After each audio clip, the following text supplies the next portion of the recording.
Hey, today we're going to look at how to access and use the parent controls in an iPad to limit what your child has access to on the iPad, or to limit the time they spend with certain apps or features of the iPad. So what you want to do is you find the settings icon and open it up, and you scroll and find screen time.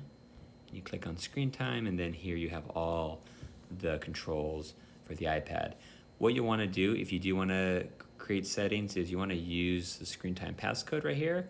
So you create a screen time passcode, that way whatever you do can't be unchanged unless you enter the passcode and make those changes. So you want to set that up, and then you can set up downtime. That is a time when the iPad can't be used, so only apps that you choose to allow and phone calls will be available during downtime.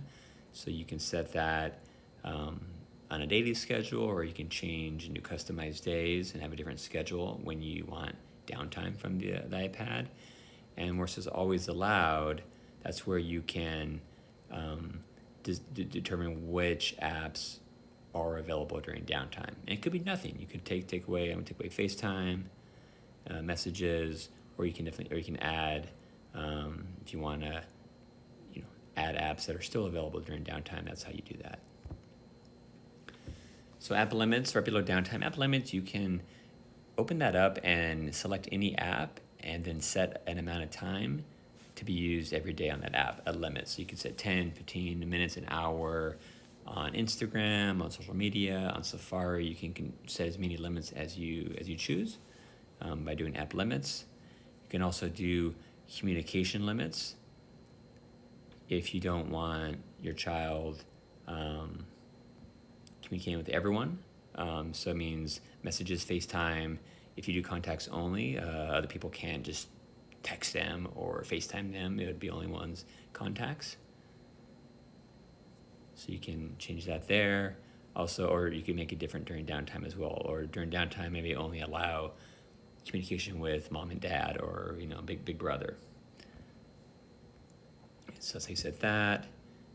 And the content and privacy restrictions is, I think, a very helpful piece as well, where you can go in and then basically control what level of access they have to different apps and the kind of content, explicit content. So and as well as, do you want your child to be able to download, install apps or updates? You can change that there. To in-app purchases, deleting apps, installing apps. You want to allow them to install apps or no. You can change those there. Also, you can turn off certain apps so they never have access to them. You can turn off Safari if you don't want any just Safari browsing. Turn off FaceTime, camera, CarPlay, mail. You can turn those off so they won't see them and can't access them on their iPad. Content restrictions, so you can set, like, for music, podcasts, like clean or explicit. For TV shows, what level of content are you comfortable with them using? You can also go to web content. So if they're using Safari, you can limit adult websites. You can also make it so they only access websites that you specify. If you go to allowed websites only, they can only visit websites that you manually add here. So I can add any website, and they'll only be able to get to it if I add it here. So that's the most restrictive level. You can do that.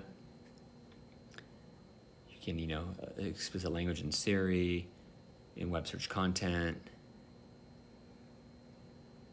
And you also have controls over the game center of who they can play online games with. So super helpful. I mean, I have 2 young kids. I definitely use some of these controls to make sure that my kids are having a positive and safe experience on their iPad.